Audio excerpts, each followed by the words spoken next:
Okay, welcome to Vibe Coding University. Today we're going to try to get the sense of natural, at least some aspects of it. We're going to be talking about what does natural training really look like. So we've talked a little bit about Miracle Morning, and when we talked about reading inspirational books or people getting motivated to do stuff, and then they go out and go for it. But the challenge is they go for it by trying to force the habit machine that they have to make it. They don't want to change it. They just want to keep that habit machine and then force that habit machine to do something it wasn't designed to do. So you're all inspired, got a lot of energy, pushing, forcing, and it doesn't work. And you think, this is so frustrating, so hard. So what is a natural way? So that's what we want to do is look at what is more natural so you can start to get a sense of where we're heading and what we're looking for. So children, when they're kids, they start to when children they play at becoming an adult, and they play at it and play at it. They watch mommy and they play like mommy, play like daddy, play like some adult that they see or some sports star that they see. They play at becoming an adult.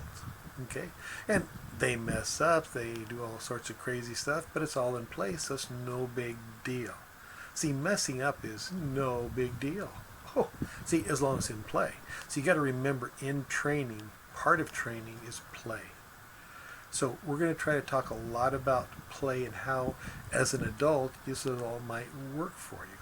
Okay, so when children are at play, they're doing stuff in their mind. They're imagining, they're pretending of what's going on.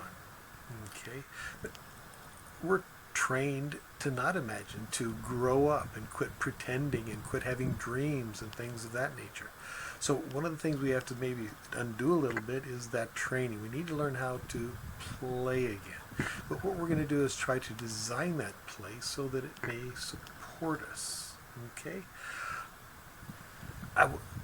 There's Alan Carr wrote a book, Alan Carr's Easy Way to Stop Smoking, and he claims that he gets 90% success rate. Well, who knows if it's true or not, but I sort of think it probably is, and if you listen to how it works, let's go through it here. Now, you remember how the children, the little girls that played at being mommies, later on when they became pregnant and were mommies, they knew pretty much what to do. They knew a lot of the things that had to be done, and they didn't have to think about it. It was already sort of in there working. It was on automatic already. Well, Alan Carr does something like that. What he does is he takes his smokers and he trains them to be non-smokers. But he does it while they are smoking. They're not going to go out and not smoke. No, while they're not smoking, he's letting them play with the idea. And that's what he does. He lets them play with the idea in their mind, pretend with the idea in their mind. And he does it by taking them into specific situations, just like the children do when they play. They go into specific situations. Oh, I'm pretending I'm being mom doing cooking, cleaning, or reprimanding my little brother, or whatever they do, and they pretend in specific situations. So Alan Carr takes these smokers into 40 plus situations that they're going to run into and plays with them. He takes them in there and talks to them about them as a friend and says, this is like this, and they sort of goof around in there, and they, just like in a movie or a book, they actually seem to be there. You want to make sure that when you do this play, that you actually are sort of there. It's got to be semi-real to you and a real pretend. I mean, when kids are pretending, it feels real to them.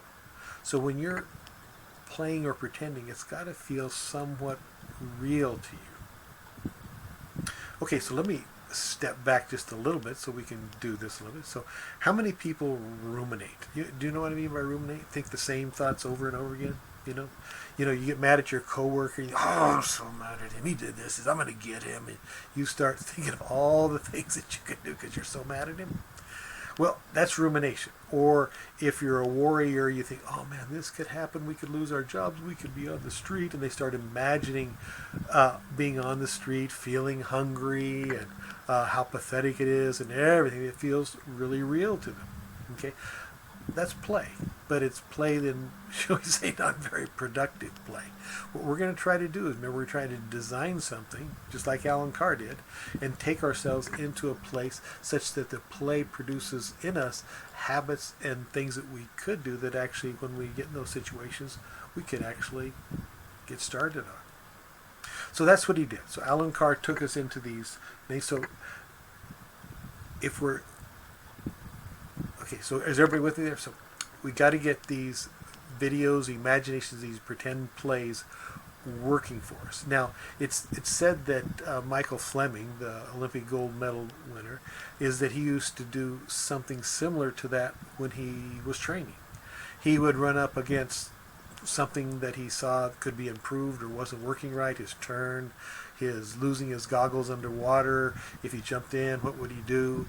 And he always started, and his, I guess the objective was, is that you imagine your goggles coming off, then you imagine yourself finishing the race as a gold medal winner. So how did that happen? Well, he figured out different things that he did here, he did there, and he started picturing these things working and supporting him. Now, so often we ruminate on things not working. You seem to be trained to do that. How come we're trained to ruminate on things not working? So he was trained just the opposite. Okay, you get in a situation, it's horrible, and now you're going to somehow come out with it working. How are you going to do that? And he has to come up with crazy dates, just like kids. Oh, I did this or I did that. And he starts to learn how to play with the situation, okay, and figure it out. And then when he comes back the next day at practice, he tries some of these things, and some of them work and some of them don't. So Alan Carr took these people into 40-plus situations while they're smoking. Then when they decide to stop smoking, it's somewhat easy. See, now they just go into, they already, just like the little girls who are, trained as to be mommies, they stop smoking on a dime.